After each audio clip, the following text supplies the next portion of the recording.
Welcome to another episode of Our 2 Cents. This is a program where we share our 2 cents and exchange views on uniquely Singapore money topics.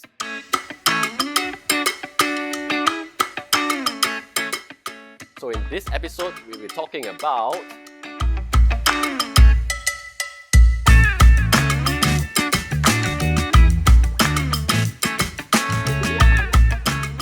Hello everybody, my name is Yang Zhi. I am the host, and join with me today is Alvin and Chris from Dr. Wealth, as well as Hazel and Kathy from the Joyful Investors. So we all know that investing carries risk and returns are not guaranteed. Even great investors make mistakes, right? So as you can see from how we are dressed today, very dark and very somber because we'll be discussing about investment mistakes. Okay, so to start off, we're going to have an activity. What I'm going to do is that I'm going to read out one common investing mistake, and then you'll be given two boards, one with a thumbs up and one thumbs down, okay? So if you're guilty of this mistake, just show the thumbs up, and if you have not, just raise the thumbs down.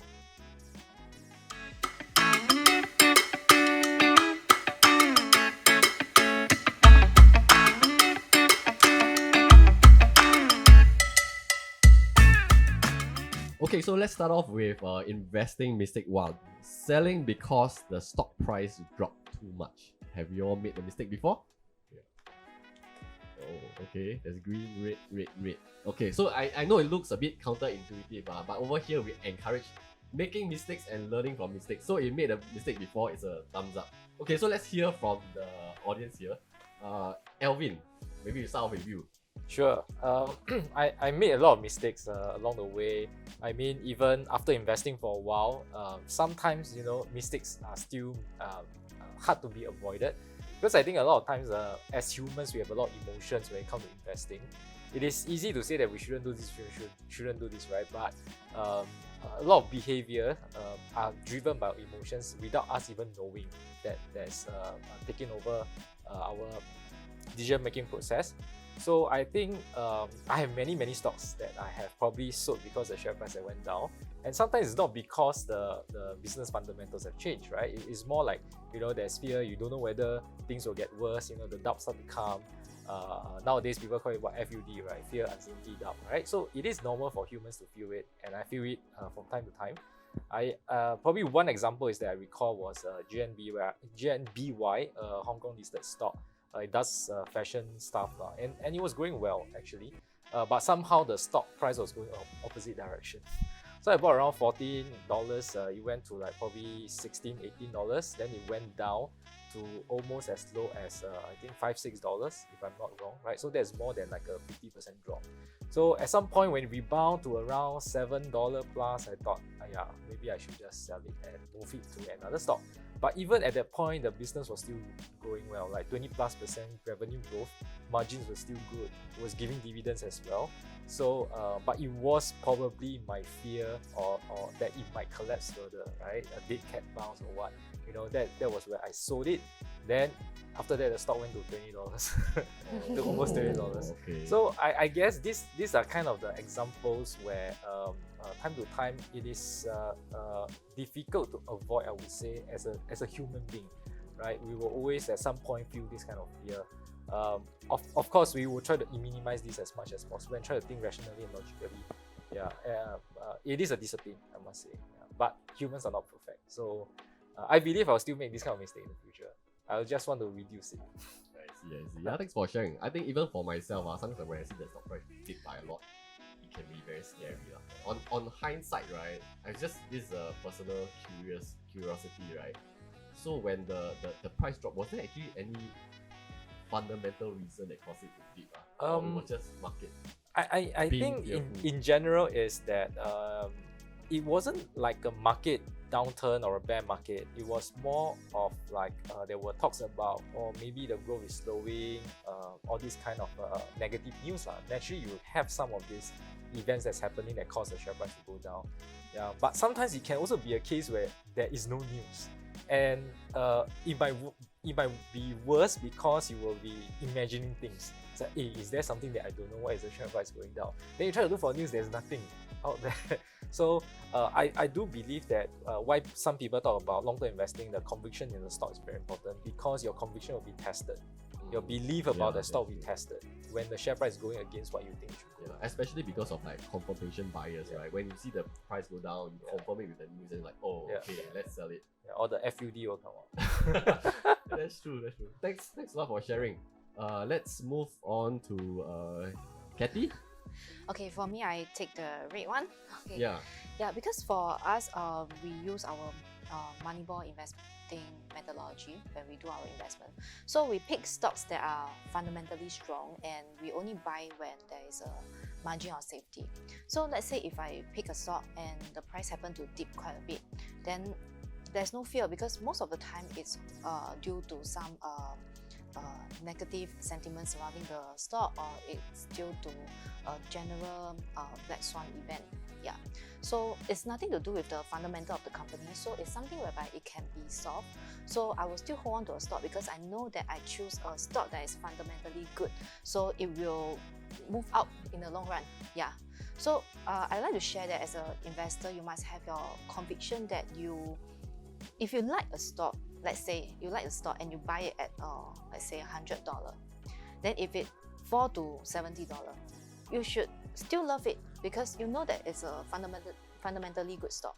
So eventually it will move outward, because in the short term the market is a voting machine, in the long term it's a waiting machine. So in the short term it's being affected by the emotions of the market, or being like influenced by the market makers. So it's not so much on the fundamental of the company has changed. So if you know that it's a good stock, then you should hold on to it and not to sell it when it drops. I see. So this is more of a test of, I think, quite what Alvin mentioned earlier, a test of the conviction. So I recall what a quote by Warren Buffett. If you like something at $1, you will love it at 8 cents. Correct. Good business. It's Because 8 cents, buy yes, more, because right? at this cent, if let's say it's a good price support, then you should even buy some more positions. Actually, to add on that, the example that I gave just now, right? So I bought it at 14, and as the price went up, I added some more. Oh really? Yeah. So there will also be a point where you realize that, hey, are you sure or not? After you add, it still goes down. After you add, it still goes down. I do think that some people have this kind of feeling, or this kind of experience before. So I would still say that the emotional part is not easy. I think that's imagine average one time you go down some more, average two times you go down some more. So are you going to go in some more, right? And the position of that particular stock will become a very big part of your portfolio. That increases the risk. So I think maybe you can rewire your brain a way, kind of like say rewire lah, in a way whereby you try to think differently from other people and not let your emotion control you. So maybe in that case, maybe you can try to see if you can check back against on the fundamental. Okay, is it that time when I do my check, is there any part that I make a mistake that the fundamental is actually not good but I thought it's good? So you can check back on the earnings and all these things to make sure that actually it's still, the path is still correct. I see. So it's not so much of being emotionless, but being very aware of the emotion, right? Like everybody will feel it, right? But how you actually control that? Because the market is here to fool most of the people, most of the time. So try to think, maybe sometimes in situation like this whereby you know that it's fundamentally good stock, then try to make yourself think differently from other people. That's how I feel. Thanks for sharing. Okay, let's move over to this side now. Hazel, so you put no, right? So that's right. I guess you have been a very disciplined investor. Maybe share with us your secret sauce. Actually, I agree with what Alvin and Kathy have mentioned. And I would like to raise another perspective, or rather a reason why sell when the stock prices drop a lot. Is because some investors, they went to set stop losses. This is something that is still advocated in some of the investing contents out there. But in practice, the truth is that setting stop losses hardly accomplish what they are meant for or meant to be for investors. Because when you set a stop loss, you're actually forcing yourself to choose a price level where you would want to cut your losses. And that could be when the stock prices have fallen by 20%, 30%, or even more. But such a price decline does not always necessarily mean that there is something wrong with the stock. And many times it's actually just part and parcel of the sentiment-driven stock market cycle. Yeah, so we have to understand this. Best line of defense for investors in the stock market is not to set stop losses. In fact, stop losses are meant more for traders than for investors. The best line of defense to prevent ourselves from panic selling is really to understand the stock market well. Understand who are involved. For example, understanding that there are big players out there who are manipulating the markets and causing some of the small players to get into trouble. So how do we not fall into that group of small players who are constantly getting into trouble? Yeah, and doing your fundamental analysis, all this knowledge and know-how would then be our best line of defense for ourselves in the stock markets. And that can help us to prevent ourselves from panic selling. I see. So most of the work is actually done before buying the stock because Yeah. you have to understand what Yes. so that helps you reduce your chance of panic selling. Yeah. Okay, thank you for sharing. So Chris, probably the bigger drawdowns will be during the 2020, March February period. That's right. where- That's right. So the truth is that it is not a question of whether you can or you cannot make a mistake. Myself and about 40% of my students in 2020, we were leveraged, and we were leveraged by two. Oh wow. So okay. in such a situation, if you experience a drawdown of 30%, somebody else is going to liquidate for you, right? So how do we go about that difficult period? So 2 years ago, I actually took a decision to inform everybody to run, right? So we ran. From the markets on March 2020. But the good thing about running is that it clears your mind, and then you can think very calmly and very, very objectively about what's happening in the markets. So once I was able to clear my mind, I realized that we are in a situation where the real estate investment trust is still giving out a lot of dividends, and yields have gone up because these very neurotic, very rich people have been instructed by their private bankers to run, right? And it's created a situation where we could do a little bit of bargain hunting. So within about 3 weeks, we were back in the leverage game, and I was leveraged even higher than before.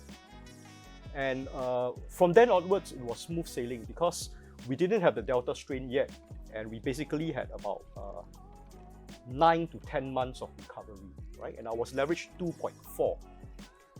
So this year, when there was another drawdown due to the Delta strain, we had some gains, and we had some psychological advantage that the Delta strain, while bad as it is, we are in a situation where there are vaccines available, and nation states are more ready for the pandemic. So this time I didn't run. We carried on, but we took a very, very defensive kind of posture where we collected our money, but we leveraged. So so that's how by the end of the year, we were still able to outperform our benchmark. So we outperformed in 2020, even after we ran, and we outperform again this year. We're likely to outperform because it's already December.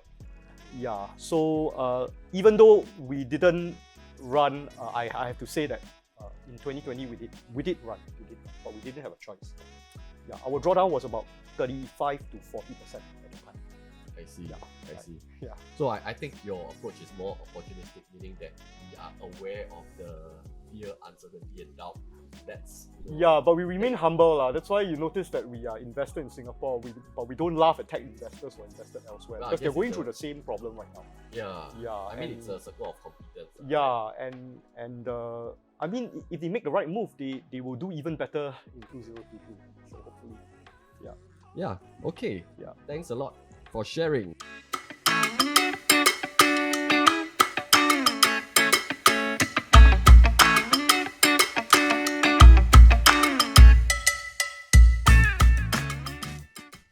Okay, so moving on to common mistake number 2. Buying because the stock gave tremendous past returns. Have you all made the mistake before? Okay, yes, no. Okay, looks like the ladies are very logical in their decision making. Let's hear from Kathy first. You said no, right? Yeah. Many investors, retail investors out there, they've thought that investing is about chasing and finding the next shiny object before everyone else does. But in fact, investing is not about finding stocks that give incredible returns. It's about finding stocks that give above average but sustainable return. Yeah. So when they invest in companies, they do not think about whether the stock price of a company are due to hype, or they do not question if the earnings of the company are they sustainable for the next few years, or they enter the stock at a price which maybe not so good price. Yeah, they did not enter with a margin of safety. Yeah, so I would think that as an investor, you must behave like an investor and not like a trader. But many of the investors, retail investors, they behave like a trader. But trader and investor, the skills required are totally different altogether. Yeah, that's why many retail investors fail in investing. I see. So you are kind of taking a lot more long-term perspective of things. Correct. So instead of aiming for one moonshot return, look for sustainability of good, decent returns. Yeah. That's what you're saying. If we are looking at ourselves as a retail investor and not a trader, a trader is a totally different story already. Yeah, that's true. Is there an example of a hype stock? Hype stock. Wow, so many. But this one, if Just we one, say, just one. we might offend people. No? Yeah. So what are some things that you I think we better skip this one. Yeah, because here, if you say, then not so good. Maybe I give some names, okay? Some very famous names. Yeah, let's say, okay, the most famous one, the man of the year, his company is Tesla, right? Do you think it's overly hyped?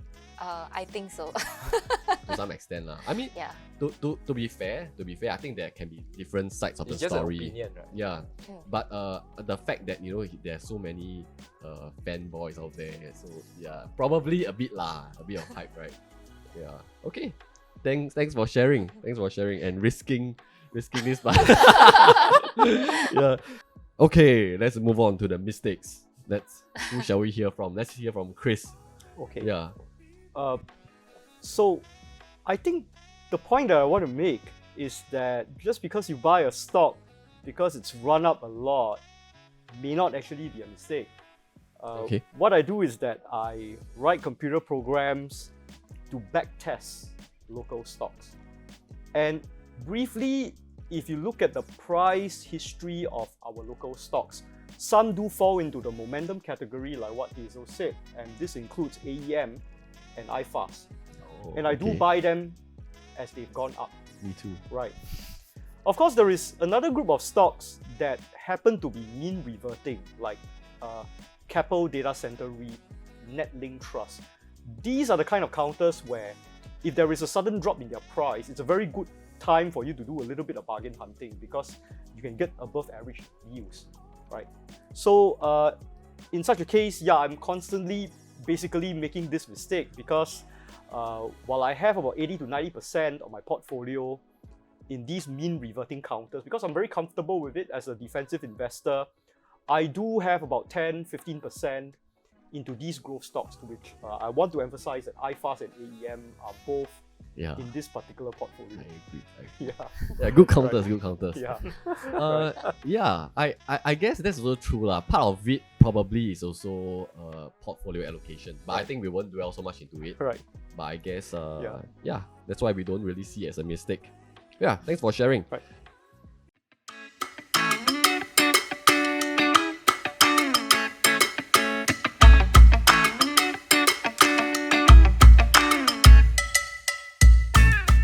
This one is very interesting. Falling in love with the wrong company. Wow, sounds like a romantic question. So have you all made this mistake before? No. Yes. Wow. Okay. I'd like to hear from Alvin. Romantic investor. So you fall in love with which company? Yes, I'm a promiscuous investor. I would say that because I do read a lot, I do try to analyze a lot of business models. So along the way, naturally, you kind of like, hey, this looks interesting. Wow, I've never seen this before. Or you start to even admire the founder, right? Which is very easy, right? Because some of these founders are naturally very inspirational. That what they have achieved is definitely not easy. Must give some respect for their achievements. So we tend to have a little bit of pathos, sentiments that you develop with the stock. Wow, I think this might be a good stock to buy. So, but I would say that it's not always a mistake because there are some times that it turns out right. But of course, at times it turns out wrong. then lost money on that. But what I realized is also that when I fall in love in a stock, right, over a period of time, right, some of these stocks, my love for them will dissipate. Yeah, it's like, wow, love at first sight. Then after that, gone. It's infatuation. It's not love. Okay. So some of these stocks, then I realized that, oh yeah, after a while, maybe it's not really a solid stock that as I thought at first. So eventually, I may even like, if I don't think that it's worth to be in my portfolio, I will just sell it. Right. So it is a common behavior that I recognize in myself, right? And I think that this is again a part of human behavior. Of course, when I do a more quantitative strategy, I won't have this kind of problem. So I do think that if some people have this kind of like falling in love very easily with stocks, right, and falling in love with the wrong stock some more, it might be better to use a quantitative strategy. So you'll be less emotional about it. But if you're someone who do a lot of qualitative analysis, it's very easy to fall in love with stock. It's just part of the process. Yeah, some people fall in love more easily. Yeah. And they may call it conviction.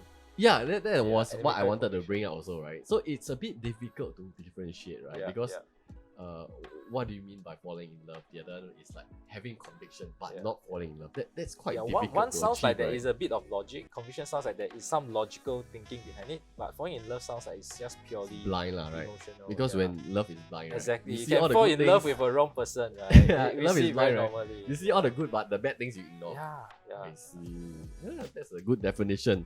Well, thanks for sharing so much about love. Okay, how about yourself, Hazel? Well, I like the example that Kathy raised, and I think the problem is that human beings have the tendency to prefer something that they are familiar with.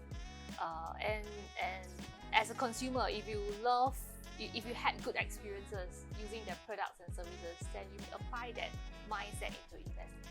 Well, it's not wrong to invest in brands or in companies that you're familiar with. In fact, you should understand the companies before you invest in them. But we have to draw that very fine line between investing with the investor mindset versus investing with your consumer mindset. So while there are certain things that you may have experienced as a consumer that may be relevant to bring into your investing analysis, but I think it wouldn't be everything that you have in your investing analysis. So because in investing, we are essentially voting for the companies that have strong earnings, that have sustainable growth in the future, and they are the ones that are dominating in the industries that they are in with little competition. Like for example, if we talk about say search engine, then we'll think of Google. Or if you talk about say design related tools, then it has to be Adobe. So when you hold on to shares of those companies which are fundamentally sound, that is when your shares become more valuable over time. So as an investor, it's very important to remember you can love a brand as a consumer, but never just bring all of your love for that brand into investing in a stock. I see. So basically, don't invest blindly. The love for a brand can be the first cut, right? Yeah. But after that, you still need to There are filter. many more things that you have to look out Right, for. you gotta be realistic in the more logical aspects, right? Yeah. Of the stock that you're gonna own. Yeah. I see. Yeah. Thanks for sharing. Yeah, let's hear about love from Chris. Okay. No. All right. No love for stocks. Okay. Now, before I start, maybe I talk about what are the influences that led me into this stand where I think it's actually dangerous to fall in love with stock. Okay. The first influence was sometime at the turn of the millennium, there is a website that a lot of Singapore investors would visit, and they have sample portfolios where you pay a certain fee, you have access to the portfolio.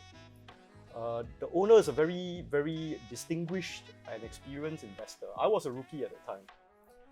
And I would remember the day where he was so insistent that OSIM was the stock for him. So he made it his permanent holding. I don't know whether Alvin remembers this guy. He loves OSIM, right? But the moment he declared his love for OSIM, somehow it didn't do that well subsequently. And he had to actually painfully, basically retract that move. Right, so that was when I learned that you cannot really fall in love with stock. Another example is a friend that I know who's a very, very good analyst, quite distinguished analyst, very, very detailed. And after a while, he told me that his Myers and Briggs type indicator, his personality, he wasn't a thinker and he was a feeler. So I was That's very interesting. stunned. So I was very stunned. Not long after that, I started noticing that he has a lot of drawdowns to his portfolio. So his portfolio was very volatile throughout the year. So I was trying to link 2 and 2 together because most of us investors were thinkers. We are quite, thinkers were also very More judgmental, rational, right? more logical. Yeah, so I noticed that my friend would also have a tendency to fall in love with 1 or 2 counters. Of course, I can't mention them here because some people can dox in once I do that, so I'm not going to mention the stock that he does. Yeah, so as a consequence of that, I'm very against the idea of falling in love with a stock. Now, you wanted me to talk about love, right? Yes. So let me talk about the 5 love languages. Okay. So you heard of the 5 love languages, Gary Yes. Chapman? So he talks about what is your love language. So for my love language is words of encouragement. I like people to sign me and praise me. Great right, job. Right. I suspect my wife is acts of service. She wants like people to do stuff for her. Yeah, because she's always driving me to do stuff around the house. As an investor, I have my own love language, right? And my love language is dividends. You pay me a dividend, I will love you very much. I will hold you for as long as I can. You stop paying me a dividend, I'll drop you like a ton of bricks. Right? Yeah. So some of the counters which I've held for a very long time include AIMS, APAC, REIT, as well as UMS. They've all given dividends for many years. Yeah. So figure out what your love language is as an investor as well. I could tell that the Warren Buffett enthusiast, your love language may be an investment mode, may be a margin of safety, right? There are different love language for me. Nothing wrong with that. Yeah. So Wow. Chris is Right. love is conditional. Very much so. Conditional, right? Conditional. Conditional. Very much I so. love you, but there's a condition. I love you, but you must pay me a dividend. Yeah. Yeah. It's a more rational approach, lah. Yeah. Right. It's a realistic approach, lah. Right. Right. We have the realistic world, unfortunately. Yeah, that's right. Yeah. Spoken from a true income investor. Yeah. Okay, so we have come to the end of this episode, and this episode happens to be the last one of our season. So we hope you all have enjoyed our 2 cents so far, and we thank the 4 talents here who has spent countless hours with us on this show. Right, so thank you all very much for your participation. Thank you. Thank Yeah. you. Yeah. Bye. So yeah, wait. So if there's anything that you all like to hear on our 2 cents, please feel free to write into iFast TV, and hopefully we'll produce a season 2 for you. Okay, so with that, thank you all for watching. Goodbye. Goodbye. See you. Bye bye.